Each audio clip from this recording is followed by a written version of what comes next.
They give grand advice, and they give some useful tips.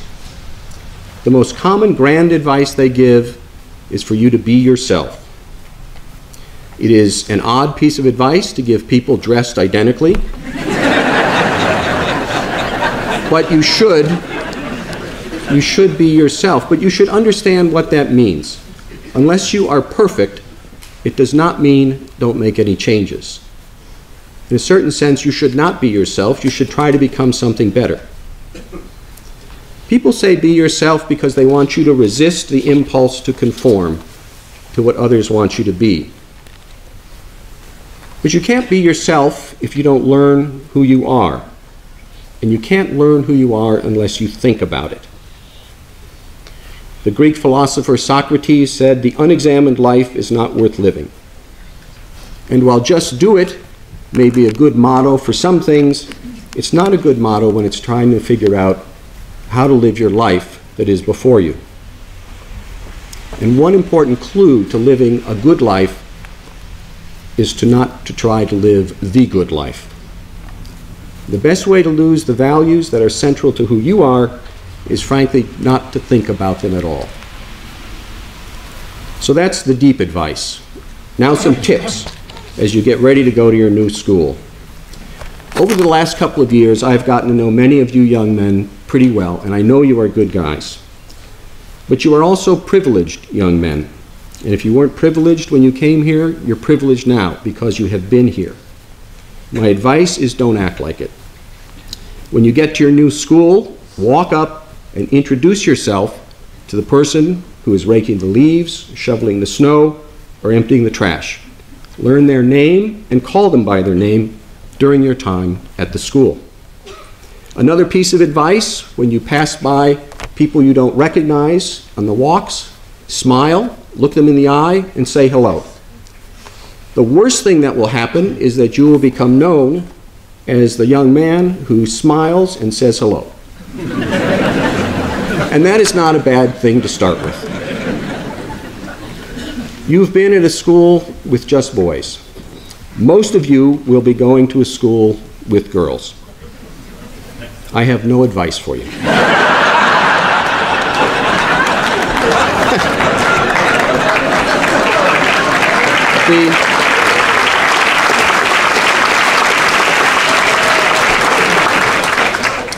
The last bit of advice I'll give you is very simple, but I think it could make a big difference in your life. Once a week, you should write a note to someone. Not an email, a note on a piece of paper. It will take you exactly 10 minutes. Talk to an adult, let them tell you what a stamp is.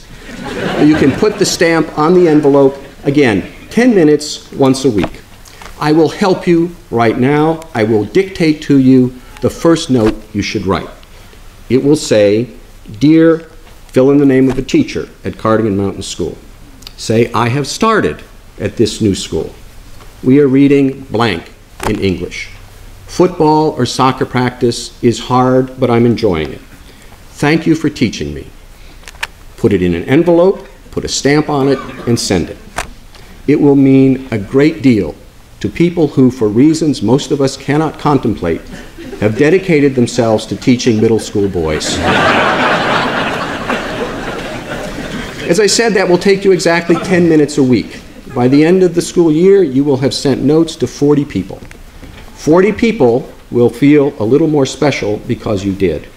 And they will think you are very special because of what you did. Now, what else is going to carry that dividend during your time at school? Enough advice. I would like to end by reading some important lyrics. I cited the Greek philosopher Socrates earlier. These lyrics are from the great American philosopher Bob Dylan. They're almost 50 years old. He wrote them for his son Jesse, who he was missing while he was on tour. They list the hopes that a parent might have for a son and for a daughter. They're also good goals for a son and a daughter. The wishes are beautiful, they're timeless, they're universal. They're good and true, except for one. It is the wish that gives the song its title and its refrain. That wish is a parent's lament. It's not a good wish. So these are the lyrics from Forever Young by Bob Dylan. May God bless you and keep you always. May your wishes all come true. May you always do for others and let others do for you. May you build a ladder to the stars and climb on every rung, and may you stay forever young. May you grow up to be righteous. May you grow up to be true. May you always know the truth and see the light surrounding you. May you always be courageous, stand upright and be strong, and may you stay forever young. May your hands always be busy. May your feet always be swift. May you have a strong foundation when the winds of changes shift. May your heart always be joyful. May your song always be sung, and may you stay forever young. Thank you.